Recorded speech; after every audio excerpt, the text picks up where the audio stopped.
Bonjour à tous, bienvenue dans cette vidéo. Donc qu'est-ce qu'on va faire dans cette vidéo? Comme vous avez pu le voir dans la preview, on va refaire l'application DALL-E sur Flutterflow.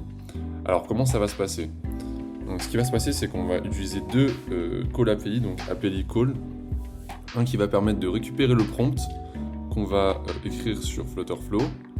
Le prompt va être récupéré dans Make, et avec Make, ensuite on va faire une automatisation qui va permettre d'amener le prompt sur DALL-E, qui va créer l'image, et ensuite stocker les images dans un Google Sheet, chacune à la suite.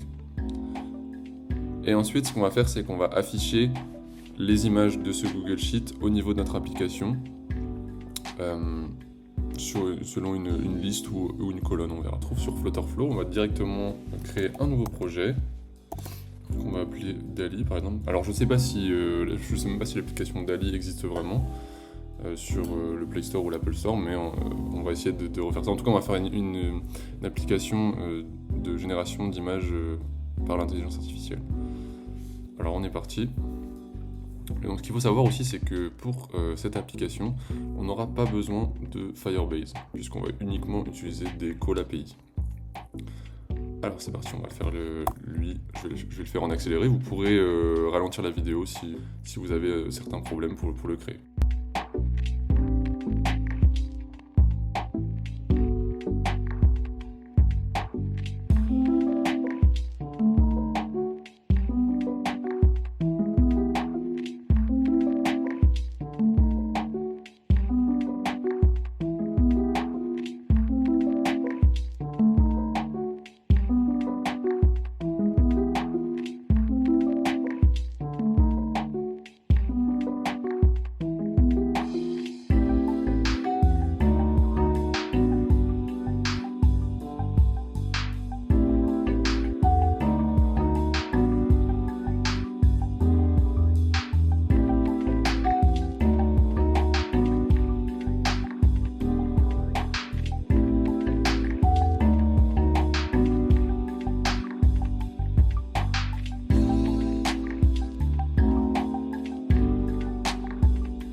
Donc là, je viens de finir mon UI. Maintenant, la chose qu'on va faire, c'est qu'on va faire notre call API pour envoyer le prompt directement sur Make. Donc, pour ce faire, on va aller dans les define call API. On va en ajouter un, API call, qu'on va appeler DALL-E. Voilà. Donc ce sera un post, puisque on récupère de la donnée qu'il y a dans l'application et on veut l'amener à l'extérieur. Voilà, et là ce qu'on voit, c'est qu'on a besoin de l'API URL, et cette API URL, on va le trouver dans Make. Donc on va directement aller sur Make. Alors, si vous n'avez jamais utilisé, vous allez voir, c'est un outil qui est assez simple, c'est un outil qui permet de faire des automatisations. Donc je suis au niveau de ma page d'accueil, je fais créer une new scénario. Donc là, on va ajouter un premier module qui sera le webhook, qui va permettre de donner notre clé API ensuite sur Flutterflow. On va voir ce qu'on va cliquer sur Custom Webhook. On va ajouter un nouveau hook, on va appeler par exemple DALL-E tout simplement. On va faire Save. Et donc là, ce qu'on voit, c'est que Make is now listening for the data and will determine the data structure. Donc là, ce qu'il faut faire, c'est copier l'adresse juste ici pour la transmettre à Flutterflow. Donc je copie. Ici, c'est notre API URL qu'on va pouvoir coller. Ensuite, au niveau du body, ça va être du JSON. Et on va pouvoir écrire que c'est notre variable prompt qui est égal... non, alors en JSON c'est 2 points il me semble, et c'est... On va également mettre prompt pour l'instant par défaut. Format, on formate pour que ce soit correctement formaté. Et on peut faire add call. Maintenant ce qu'on va faire c'est qu'on va tester que Meg reçoit bien l'information en allant dans réponse et test. Donc on vérifie, là on voit qu'il est en train d'attendre de la donnée. On clique sur test API call et voilà, là on voit qu'il a bien reçu et ici également c'est un succès. Donc on peut faire OK. Maintenant nous ce qu'on veut c'est créer une variable sur notre application Flutterflow au niveau de notre API call. Donc pour ce faire on va faire add variable. On va l'appeler prompt, qui sera donc un string, puisque ce sera une chaîne de caractères. On retourne dans le body. On peut supprimer ça et le remplacer par notre variable. Format, ça c'est bon. Donc là on peut faire redéterminer, puisqu'on a changé notre structure de notre code JSON. On reteste. Voilà, c'est de nouveau bon. On peut faire OK. Maintenant, ce qu'on va faire, c'est qu'on va pouvoir créer notre automatisation make. Pour ce faire, on va ajouter un module OpenAI. Et nous, comme on veut créer une image, on va pouvoir mettre générer image. On va choisir notre API. Donc, si vous ne savez pas comment récupérer votre API OpenAI, il y a énormément de tutoriels sur YouTube. Passe sur plateforme.openai.com et vous pouvez aller directement dans API Keys et créer ici votre API. Donc ici vous pouvez créer votre nouvelle API Key, donc vous mettez un nom. Bon là je vous montre rapidement. Voilà, là vous copiez votre clé API et vous pouvez ensuite faire add et la renseigner juste ici. Voilà. Moi j'en ai déjà une donc je vais pas le refaire. Voilà, donc ensuite, le modèle qu'on va choisir. Donc on a DALL-E 2 ou DALL-E 3, donc on va plutôt choisir DALL-E 3, qui sera des images de qualité bien meilleure. Notre prompt, donc là c'est là que c'est intéressant, c'est qu'on va pouvoir venir choisir la variable qu'on a envoyée au webhook qu'il a trouvé et qui nous propose d'utiliser pour notre image. Donc on clique sur le prompt. OK. Voilà, donc ça c'est la première partie. Là, il va pouvoir nous créer une image avec le prompt qu'on a écrit ici au niveau de notre application. Maintenant, on va lui dire de ensuite mettre l'URL de l'image, la stocker dans un Google Sheet. Donc on va sur Google Sheet et on va faire add euro pour ajouter une ligne. Donc moi j'ai déjà ma connexion sur mon compte Google Sheet, donc je vais choisir celle-là. Donc si vous l'avez pas, encore une fois c'est pas compliqué, vous faites add sign in with Google et vous pouvez choisir votre compte Google. Alors ici ça va être select my path, my drive. Ici je vais choisir directement. Donc ici on peut choisir la feuille. Donc moi j'ai pas créé de feuille, donc je vais créer une nouvelle feuille. Une feuille que je vais appeler DALL-E image. Je retourne ici. Là, on va rafraîchir et normalement il va la trouver. Voilà, parfait. Sheet name, et ben, pour l'instant j'en ai qu'une, c'est feuille 1, puisque j'ai qu'une feuille ici. Est-ce que la table contient une en-tête? Non. Colon range A à Z. Et nous on va les stocker dans la colonne A, ce sera le plus simple. Et ce sera notre URL, l'URL de notre image. Et je clique sur OK. Voilà, donc là notre scénario est prêt. Maintenant au niveau de notre application, ce qu'on va faire c'est rajouter des actions sur le bouton pour que le prompt puisse être réellement envoyé au niveau de notre API puis au niveau de notre scénario. On clique sur ajouter action et là ça va être un API call. Ça on peut le supprimer, il n'y aura pas de condition spéciale. Le groupe d'API c'est make, il n'y en a qu'une de toute façon. Donc en fait là j'ai juste un petit problème, c'est parce que j'avais oublié de save mon API call. C'est pour ça qu'il ne me proposait pas d'ajouter des variables. Donc là je l'ai sauvé, donc je vais pouvoir ajouter ma variable prompt. Et là, quelle valeur va prendre ma variable prompt? Et bien ça va être la valeur du text field juste au-dessus, your prompt, qu'on va pouvoir indiquer dans les widget state text field your prompt. Voilà, donc là tout est en place, notre application est configurée, on a notre scénario qui est également prêt, donc ce qu'on va faire c'est pouvoir run une seule fois pour pouvoir tester. Donc là il attend. Voilà, donc maintenant on est sur notre application, donc on va pouvoir entrer notre prompt, par exemple un chat sur la tour Eiffel. Je clique sur mon bouton Create Image. Voilà, donc là on voit qu'il a bien reçu, le prompt, et là il est en train de créer notre image. Et voilà, donc là il a créé notre image, et l'image a été ajoutée à notre Google Sheet. Donc là le scénario s'est passé comme prévu, on peut donc aller voir sur notre Google Sheet, et on voit qu'on a un lien dans la case A1. On va pouvoir aller cliquer sur ce lien, et voici l'image qu'il nous a créée. Bon bah il a mis 2 chats, normalement il devait y en avoir qu'un, mais le rendu est plutôt bon hein, au niveau de notre image. Voilà, donc là en fait on a fait uniquement la première partie de notre application qui consiste à écrire notre prompt, cliquer sur le bouton, on envoie le prompt sur Make grâce à l'API. Sur Make, on envoie le prompt à notre générateur d'image OpenAI, DALL-E, qui ensuite va créer l'image et l'ajouter à notre Google Sheet. Donc maintenant la deuxième partie de l'application, ça va être d'afficher l'ensemble de ces images au niveau de notre application. Donc pour ça, on va créer une list view qui va nous permettre d'ajouter toutes les images qu'on crée sur notre application.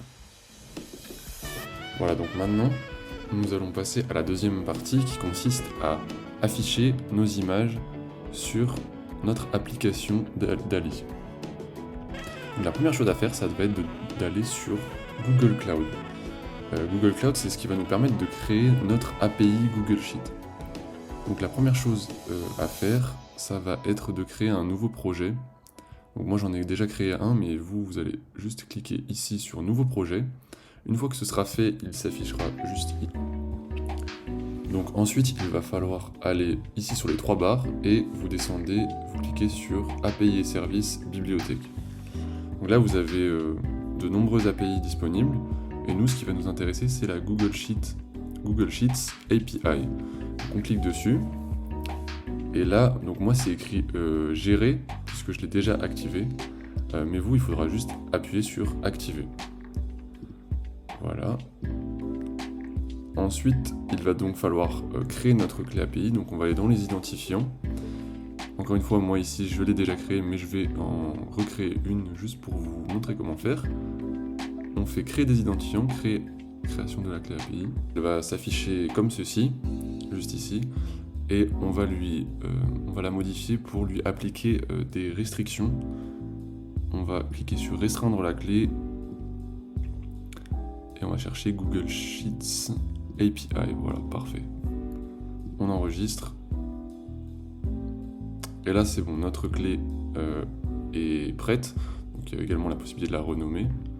Là, je ne vais pas le faire, mais vous pouvez la renommer pour savoir à quoi elle correspond. On peut l'afficher ici pour pouvoir la copier par la suite. Retour sur notre application et on va faire un deuxième call API qui va permettre maintenant de récupérer nos images contenues sur notre Google Sheet en utilisant l'API qu'on vient de créer. Donc pour ce faire, on va faire ajouter encore un API call. On va l'appeler getImage. Alors on va pouvoir aller sur Google Workspace, sur Develop Google Sheets Solution. On va aller dans Références. Alors de mémoire, Spreadsheet Values, méthode get. Et voilà, là on a ce qu'on doit copier pour mettre au niveau de notre API. Par contre, il faudra ici spécifier notre Spreadsheet ID, donc ce qu'on a ici, ce qu'on a juste aussi. Et il faudra également spécifier range qui correspond aux colonnes de notre Google Sheet que l'on veut récupérer dans notre application. Donc on retourne ici, on va copier notre URL, on le colle juste ici, et donc on va supprimer cette partie, la partie entre les slash. On va sur notre spreadsheet, on copie bien juste cette partie-là, pas tout l'URL, mais juste l'ID de notre sheet, qu'on colle entre les deux slash. Et pour les values, on va mettre tout simplement A et to A, puisqu'on veut que la première colonne. Et maintenant, donc, on va devoir passer notre clé API qu'on a créée juste ici. À présent, on va aller dans les Query Parameters pour pouvoir appeler l'API qu'on a créée juste ici. Donc, ça va être, on va l'appeler clé, specific value, et ce sera un string. Et donc là, on va aller récupérer notre clé API. Moi, je vais prendre l'ancienne. Je la copie, je la colle juste ici. Et à ce moment-là, au final, on a fait les choses les plus importantes pour pouvoir la tester. Dans réponse et test, je teste mon API et on a statut de sans succès, ça veut dire qu'il reconnaît bien notre feuille de calcul et en plus on peut voir juste ici qu'on a notre image. Maintenant il va falloir paramétrer nos widgets pour pouvoir afficher nos images qu'on a sur notre Google Sheet sur l'application juste en dessous ici. Donc tout d'abord, au niveau de notre home page, on va ajouter un backend qui va être l'API call, qui va être... Et donc bien faire attention à cliquer sur add call, sinon il ne va pas le prendre en compte. Voilà. API call get image que je viens de créer. Ça c'est la première chose. Ici, on va cliquer sur Generating Children from Variable, Image, le nom n'a pas d'importance, Get Image Response, et alors ici ça va être $.values. On confirme, save, et là voilà, ça se génère automatiquement comme une liste de nos images. Qu'est-ce qu'il reste à faire? On va aller au niveau de l'image pour lui attribuer donc, les images de notre Google Sheet. Image items, JSON pass. Et le JSON pass, ça va être... c'est notre colonne... en fait, lui, il considère que ça c'est 0, 1, 2. Donc nous, ça va être 0. Notre colonne numéro 0. Et on confirme ça, voilà. Bien $, c'est des crochets 0. Donc là, on va déjà voir ce que ça donne. Est-ce que ça fonctionne? Voilà, ça fonctionne. On a notre image. C'est pas la même image que tout à l'heure, puisque j'ai essayé d'autres choses entre-temps. Mais par exemple, si on veut créer une autre image,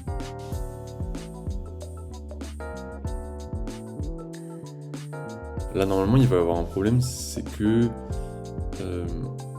l'app ne va pas se mettre à jour, l'affichage ne va pas se mettre à jour. Donc ça, on va devoir créer juste une petite action pour qu'il puisse s'afficher. Mais au niveau de la... Voilà, il a créé mon image. Au niveau du Google Sheet, il a créé mon image.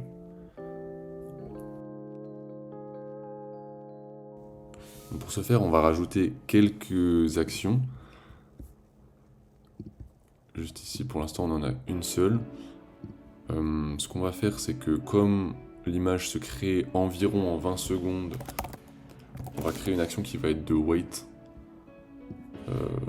20 secondes, donc 20 000 millisecondes. Voilà, donc pour l'instant, on va laisser ça comme ça et on va aller créer une variable de visibilité pour notre colonne. C'est ce qui va permettre de non seulement ne pas avoir de problème si on n'a aucune image, et aussi c'est ce qui va permettre de rafraîchir quand l'image sera créée au bout de 20 secondes.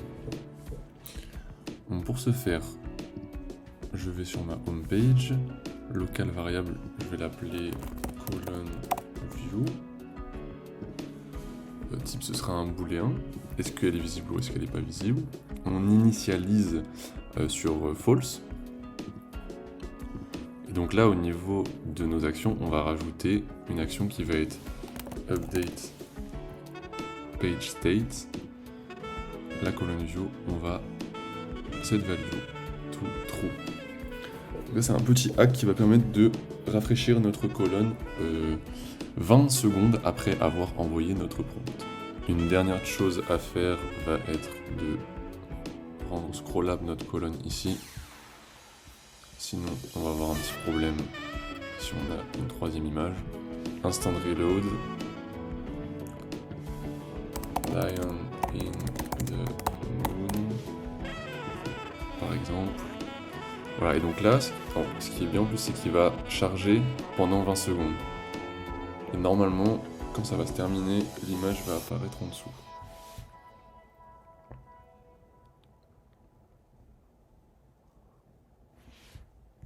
Et voilà, les 20 secondes viennent de se terminer et on a bien notre lion sur la lune. Notre application est fonctionnelle maintenant.